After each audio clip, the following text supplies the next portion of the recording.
Olá pessoal, aqui é o professor José Maurício, trazendo para vocês novas aulas sobre interação humano-computador. Essa é a nossa videoaula 6, que trata sobre o tema avaliação e testes de usabilidade. Vamos à nossa videoaula. Conceitos de usabilidade. Bom, a gente já sabe que a interface é uma das partes mais importantes dos sistemas computacionais, porque é através dela que o usuário vê, ouve e sente. Na verdade, a interface é o ponto de conexão do usuário ao sistema. A usabilidade ela se refere à qualidade dessa interação entre os sistemas e os usuários e vai depender de diferentes aspectos, como a facilidade em aprender, a eficiência, a própria satisfação do usuário, entre outros motivos. E deve oferecer melhores aplicações para os usuários, leigos ou não, auxiliando-os na criação de projetos que atendam às reais necessidades colocadas. Dentro do contexto da usabilidade, nós temos a avaliação heurística. Este é um método de inspeção desenvolvido por Jakob Nielsen, em que os especialistas fazem os testes que são conhecidos como testes heurísticas, para avaliar elementos da interface do usuário. Basicamente, as heurísticas identificadas por Nielsen são as seguintes: viabilidade do status do sistema. Os usuários devem ser informados pelo sistema sobre o que está acontecendo por feedback em tempo apropriado. Correspondência entre o sistema e o mundo real. O sistema precisa usar a terminologia utilizada pelos usuários, a linguagem que seja mais simples e mais fácil para os usuários, com palavras e conceitos com os quais estejam familiarizados. Controle do usuário e liberdade. O sistema deve oferecer meios de saída rápidos para quando os usuários escolherem funcionalidades indesejadas ou por engano, ou seja, numa operação errada, numa operação fora do contexto, o sistema deve permitir que ele retorne a uma condição inicial segura. Consistência e padrões. O sistema deve ser padronizado a ponto de os usuários não precisarem identificar sozinhos que determinados termos ou expressões significam a mesma coisa. Prevenção de erros. O design deve ser elaborado de tal forma que evite que erros aconteçam, e caso venham a acontecer, o sistema vai apresentar mensagem de confirmação para que os usuários confirmem a ação antes que o processo se concretize ou algo aconteça. Reconhecimento em vez de relembrança. O sistema deve ser desenhado de maneira que a memorização do usuário possa ser minimizada, sendo basicamente intuitivo, deixando os objetos e funcionalidades visíveis e evitando que o usuário precise sempre se lembrar do percurso toda vez que for utilizar o sistema. Flexibilidade e eficiência no uso, nosso próximo item, das heurísticas identificadas por Nielsen. Os aceleradores devem ser utilizados para tornar a interação mais rápida, o que vai auxiliar os usuários. Estética e design minimalista. A interface não deve conter informações irrelevantes ou desnecessárias. Deve ser clean, como a gente diz na atualidade, bem limpa. Ajudar os usuários a reconhecer, diagnosticar, se recuperar e corrigir os erros. As mensagens de erro devem ser apresentadas em uma linguagem clara, identificando o problema também de forma clara e sugerindo soluções para ele sempre que for possível. Ajuda e documentação. As informações e a documentação devem ser fáceis de pesquisar, devem estar focadas nas tarefas que os usuários irão realizar e precisam trazer o procedimento passo a passo, da maneira mais resumida possível. Considerando essa evolução, essas heurísticas elas foram implementadas desde 1993 por Nielsen. Cabe aqui também ressaltar que Nielsen é considerado o pai da usabilidade, desenvolvendo os conceitos de interface humano-computador, as condições de uso e as avaliações heurísticas. A função principal das heurísticas de Nielsen é julgar e interpretar os aspectos apresentados pela interface. usando essas técnicas também das heurísticas de Nielsen dentro do ciclo de desenvolvimento de um produto, no nosso caso, o software, né? Vimos desde as metas de usabilidade, como utilidade, eficácia, eficiência, segurança, aprendizado, memorização, passando pelos princípios de design, ou seja, desenho e projeto, que envolvem viabilidade, feedback, restrições, mapeamento, consistência e affordance. E, resumidamente, as heurísticas de Nielsen: visibilidade do status do sistema, correlação entre o sistema e o mundo real, controle e liberdade do usuário, consistência e padrões, prevenção de erros, reconhecimento em vez de memorização, flexibilidade e eficiência de uso, projeto estético e minimalista, suporte aos usuários no reconhecimento, diagnóstico e recuperação de erros e, por fim, informações de ajuda e documentação. Seguindo também o fluxo, nós temos aí os testes que podem ser feitos de usabilidade.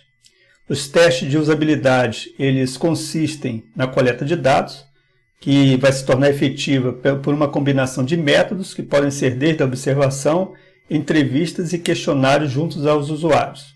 O propósito do teste de usabilidade é entender se a interface realmente é usável pelos usuários, se atende às suas necessidades, se eles conseguem realizar as tarefas para as quais a interface foi desenvolvida.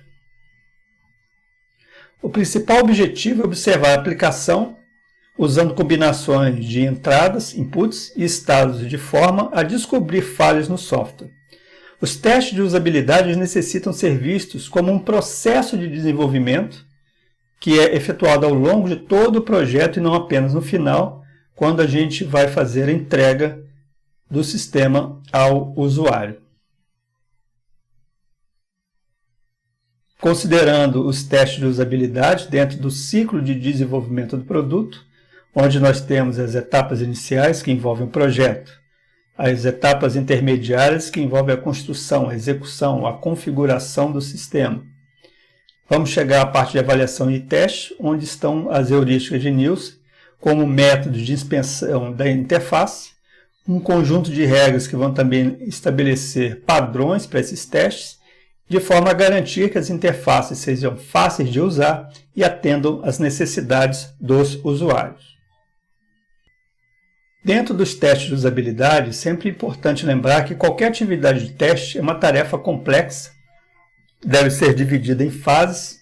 Essas fases vão apresentar objetivos, vão apresentar metas distintas, que são conhecidas como níveis ou etapas de teste.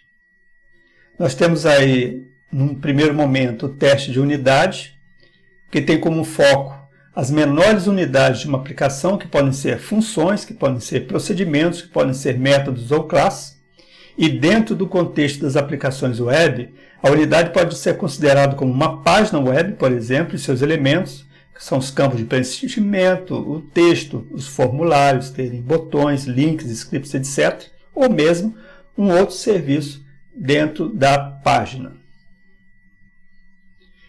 Temos também o teste de integração, que é realizado após todas as unidades terem sido testadas individualmente e reunidas, né?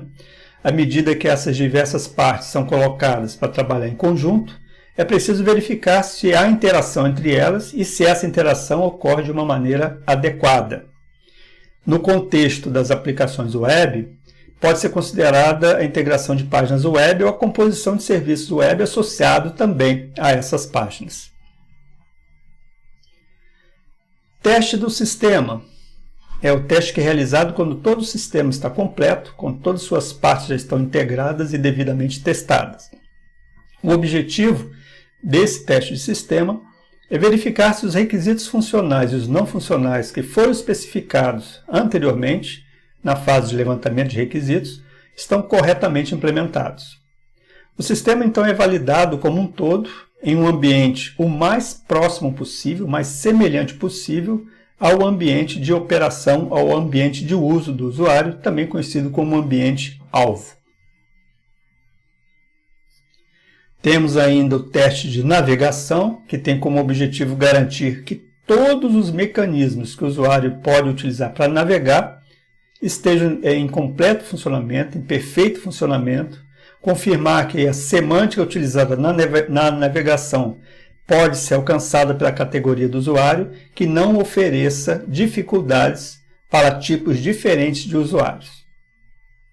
E temos também o teste de configuração, que também visa testar um conjunto de configurações, tanto do cliente quanto do servidor, considerando uma estrutura de rede, uma estrutura de comunicação cliente-servidor, logicamente, em que a navegação seja a melhor possível e isolar possíveis erros de comunicação.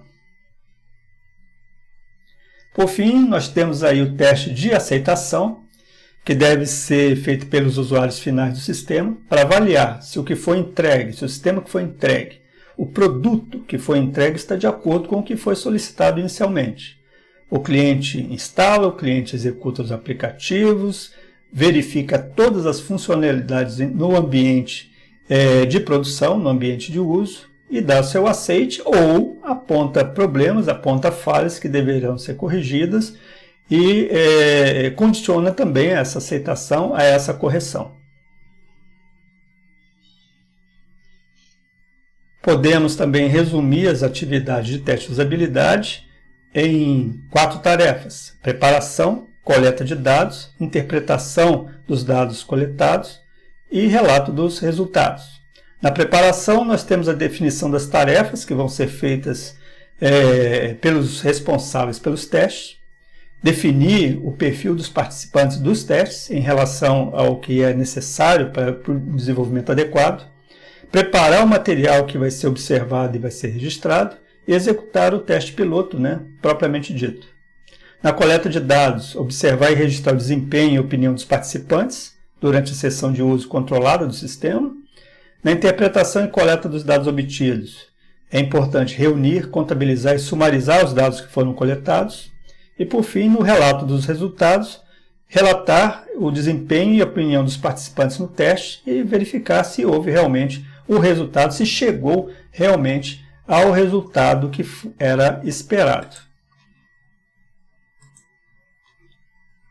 Bom, pessoal, chegamos ao final da nossa videoaula 6. Espero que esse conteúdo tenha sido útil para vocês. Lembrando sempre de verificar o nosso material disponível na sala de aula virtual. E espero vocês até o nosso próximo encontro, a nossa próxima videoaula. Um abraço a todos e até lá!